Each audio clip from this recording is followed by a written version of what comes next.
El deber de reprender el pecado. Perdón, la parte anterior era la parte 9. Aquí ya llegamos a la parte 10 y es la última parte.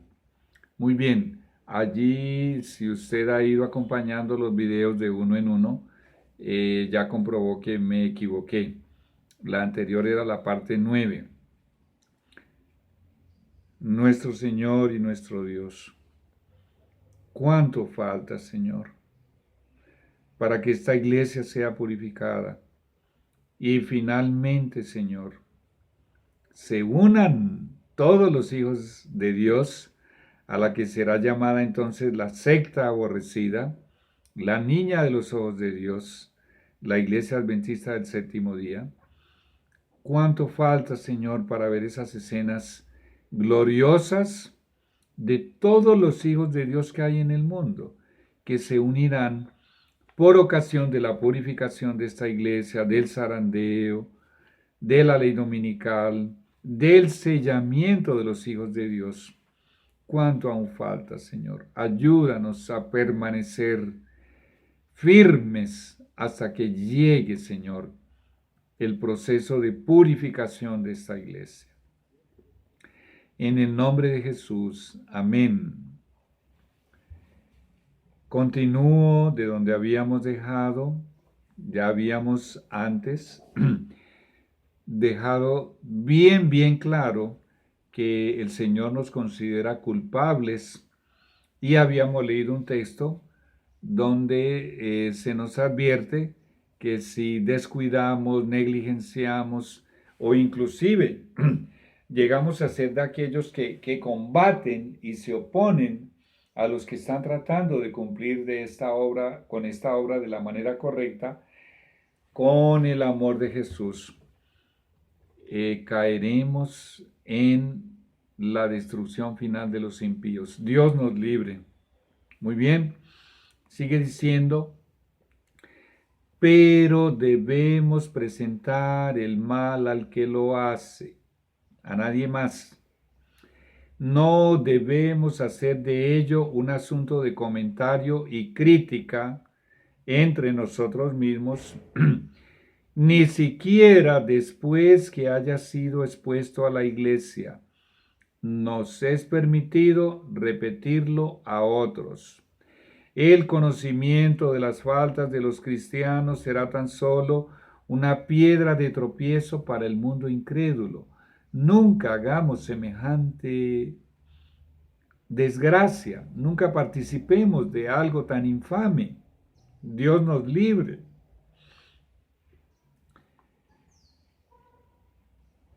Y espaciándonos en estas cosas, no podemos sino recibir daño nosotros mismos, porque contemplando es como somos transformados.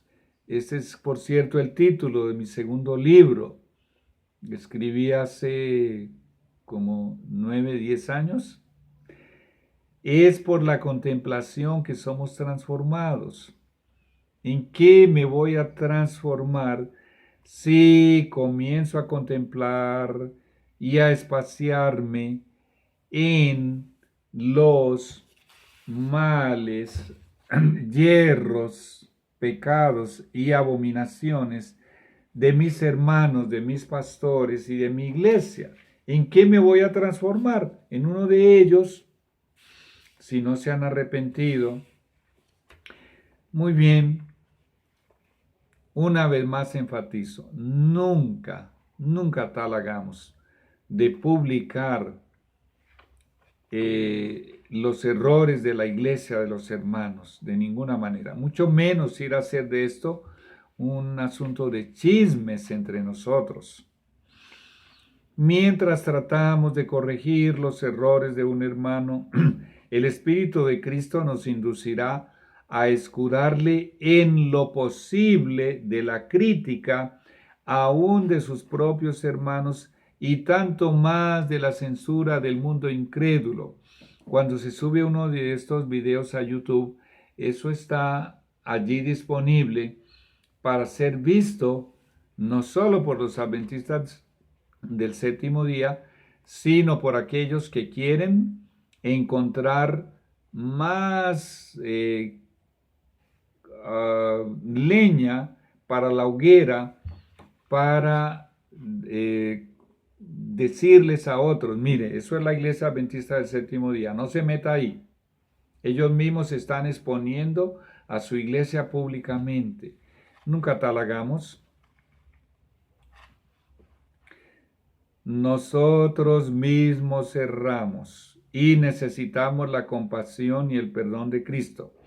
Y Él nos invita a tratarnos mutuamente como deseamos que Él nos trate. Amén por eso. Somos imperfectos, tenemos fallas. De una u otra manera erramos y caemos. Y el que llegará al cielo no es el que nunca cae, sino el que cada vez que caiga extiende su brazo, como lo hizo Pedro en medio de esas olas, de esa tempestad, y permite que Jesús lo levante y lo salve. Todo lo que ligares en la tierra será ligado en el cielo, y todo lo que desatares en la tierra será desatado en el cielo. Con esto concluyó Jesús sus instrucciones en Mateo 18:18, y esto dice el espíritu de profecía: obráis como embajadores del cielo, y lo que resulte de vuestro trabajo es para la eternidad. El deseado de todas las gentes, capítulo ¿Quién es el mayor? Está en las páginas 408, 409 y 410. Muy bien. Cuando un hermano cisma en permanecer en el pecado, el Salvador hizo un esclarecimiento en el momento de borrarlo de la iglesia. Dice en Palabras de Vida del Gran Maestro, capítulo ¿Por qué existe el mal? Cristo ha enseñado claramente que aquellos que persisten en pecados manifiestos deben ser separados de la iglesia. Prevalecen en esa terquedad, en esa resistencia contra el Espíritu Santo, pero no nos ha encomendado la tarea de juzgar el carácter y los motivos. Esto sí que es serio. Ni el carácter de esa persona, ni los motivos que le indujeron al mal, al error, al pecado, a participar de tal o cual abominación, debe hacernos creer que nos vamos a sentar en el asiento del juez, de ninguna manera. Él conoce demasiado bien nuestra naturaleza carnal, pecaminosa, caída. A eso se refiere, para confiarnos esta obra a nosotros. Esa obra es solo de Él. Si tratásemos de extirpar de la iglesia a aquellos que suponemos cristianos falsos, cometeríamos seguramente errores. A menudo consideramos sin esperanza a los mismos a quienes Cristo está atrayendo hacia sí. ¡Qué terrible y fatal error! Si tuviéramos nosotros que tratar con estas almas de acuerdo con nuestro juicio imperfecto, tal vez ello extinguiría su última esperanza. ¡Ay, Dios santo! Ten misericordia de nosotros. Confirmemos que no tenemos una viga en el ojo. Confirmemos que es el Espíritu Santo y es el amor del Padre, el amor del Hijo, el amor del Espíritu Santo, el que nos está haciendo embajadores del cielo para restaurar un alma. Aquí acabamos de leer: obráis como embajadores del cielo, y lo que resulte de vuestro trabajo es para la eternidad. Si erramos en esto, y por nuestra mala influencia, por nuestro malo espíritu, condenamos a alguien a la eternidad, nos estamos condenando a nosotros mismos también.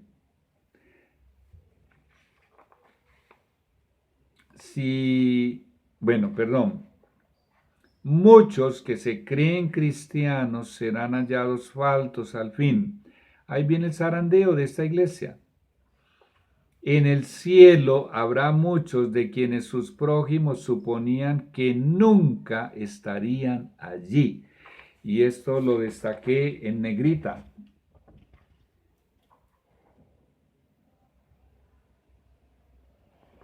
Palabras de vida del Gran Maestro, léase todo el capítulo, ¿por qué existe el mal? Es el capítulo que trata del asunto delicadísimo del trigo y la cizaña. Yo coloqué este título aquí por mi cuenta, Aarón o Caifás. Muy bien. Aarón nos dice en Éxodo capítulo 32, versículo 1 al 6, cometió probablemente el mayor pecado contra Dios. Viendo el pueblo, él hizo un becerro de oro. Viendo el pueblo que Moisés tardaba en descender del monte, se acercaron entonces a Aarón y le dijeron, levántate, haznos dioses que vayan delante de nosotros, porque a este Moisés, el varón que nos sacó de la tierra de Egipto, no sabemos qué le haya acontecido. Y Aarón les dijo, apartad los zarcillos de oro que están en las orejas de vuestras mujeres, de vuestros hijos y de vuestras hijas, y traédmelos. Con esto nos dice el testimonio de Jesús, el espíritu de profecía, que él esperaba desanimarlos y esperaba de esa manera no cumplir con su deber, que era decirles no, de ninguna manera. Acabamos de escuchar en nuestros oídos, esto lo estoy diciendo de mi parte, ¿ok? Un segundo mandamiento en el cual Dios nos dijo, no te harás imagen esculpida de ninguna cosa, ni te postrarás a ella. Él está haciendo aquí lo contrario. Y recuerde que esta escena aconteció estando el mismo Dios oculto por una nube en medio del fuego mientras escribía con su propio dedo esas dos tablas de piedra, y nos dice el capítulo, en su templo por ocasión de la purificación del templo, la primera que hizo Jesús, al final de su ministerio hizo una segunda purificación, nos dice allí en el deseado de todas las gentes que la voz que promulgó la ley desde el Sinaí era la misma voz que ahora repercutía por las bóvedas del templo cuando dijo, quitad esto de aquí. Muy bien. Y a pesar de eso, Aarón no se colocó firme confiando en el poder de Dios para que esta multitud no lo indujese a cometer el más grave pecado que él haya cometido. Y entonces todo el pueblo apartó los zarcillos de oro que tenían en sus orejas y los trajeron a Aarón. ¿Qué vieron? Un Aarón, recuerde que él llegó a ser el primer sumo sacerdote, un Aarón condescendiente, alcahueta, en el lenguaje popular, y aprovecharon la oportunidad. Y recuerde la influencia de la multitud mixta. Los egipcios, adoradores de becerros de Egipto, muy bien, y él los tomó de las manos de ellos y le dio forma con buril e hizo de ello un becerro de fundición. Entonces dijeron, Israel, estos son tus dioses que te sacaron de la tierra de Egipto. Y viendo esto a Aarón, edificó un altar delante del becerro y pregonó a Aarón y dijo, mañana será fiesta para Jehová. Y al día siguiente madrugaron y ofrecieron holocaustos y presentaron ofrendas de paz, y se sentó el pueblo a comer y a beber, y se levantó a regocijarse. Hay un trechito aquí que se parece en algo con el capítulo 8 de Ezequiel, muchísimo, ¿cierto? Bueno, nosotros no tenemos de ninguna manera acabo de leerlo de Palabras de Vida del Gran Maestro, ninguna autorización para clasificar especialmente a quienes están en puestos de poder como Aarones o Caifases. Dios no nos dio tal prerrogativa. Ese es un trabajo que solamente le corresponde a Dios. Sabemos que Aarón se arrepintió y sabemos que el Señor lo va a resucitar cuando regrese, ocasión en la cual también será resucitado Caifás. Para el cumplimiento de la profecía de aquellos que los traspasaron, que lo verán, pero lamentablemente, después de su horror de ver lo que su conciencia le decía que él era el Hijo de Dios, morirá nuevamente por la gloria del Cordero, la gloria del Rey, y un milenio después será resucitado para morir por tercera vez. Aarón resucitará en la primera resurrección, a pesar de haber fundido un becerro de fundición, valga la redundancia, y haber propagado toda esta fiesta diabólica allí a las faldas del monte Sinaí, donde estaba el fuego y la nube que cubría la gloria de Dios. Bueno, sabemos que esto es tipología y de alguna manera eso se repitió varias veces en la historia de Israel y en tipología podría estar tipificando, simbolizando algunas de las abominaciones que actualmente están aconteciendo, porque estamos a las puertas de que se promulgue el decreto dominical y de que esta iglesia sea purificada y de que vayamos entonces con Jesús al cielo.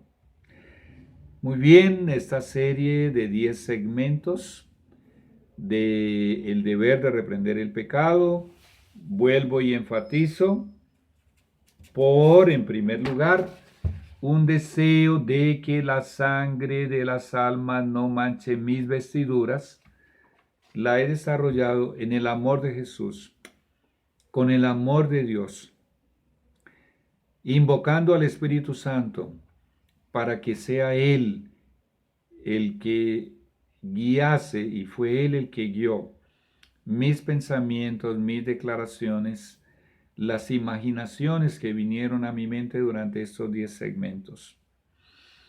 Y te pido que si tú crees lo mismo y que estos 10 segmentos pueden ayudar a salvar a otros, por favor, compártelo. Si tienes un buen celular y lo puedes descargar en tu celular y lo puedes reenviar como video, o si puedes compartir los links, Dios tendrá eso en cuenta. Y que Dios nos llene de coraje. Nos dice la Biblia que los cobardes estarán fuera de la ciudad. Vamos a concluir de rodillas.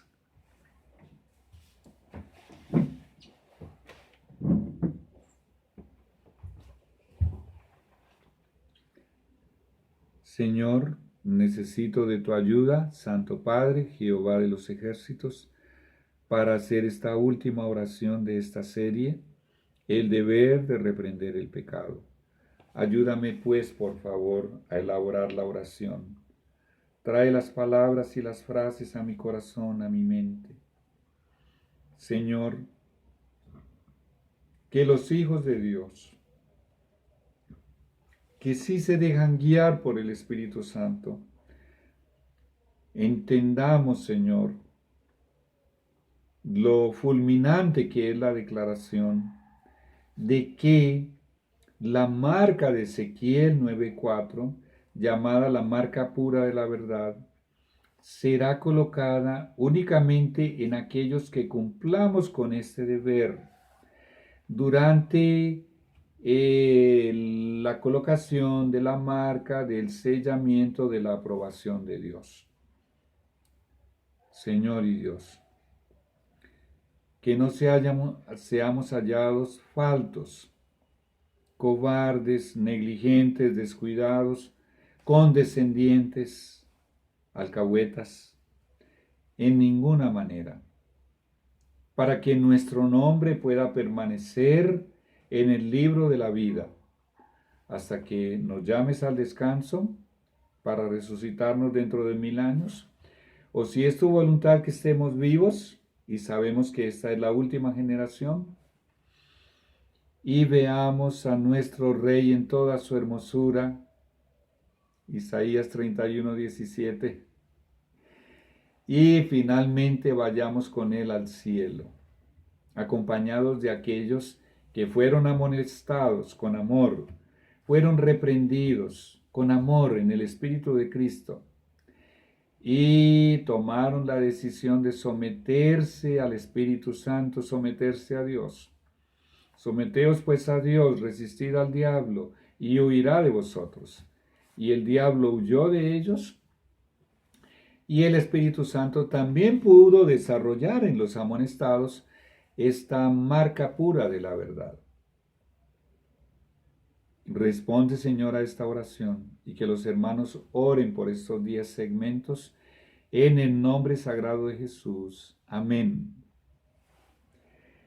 Bueno, solo me resta darle gracias al Señor por haber llegado a esta 10ª y última parte, y agradecerles a ustedes, hermanos, pastores, líderes, ancianos, para que esta serie sea una ganadora de almas en el nombre de Jesús. Amén. Hasta el próximo tema.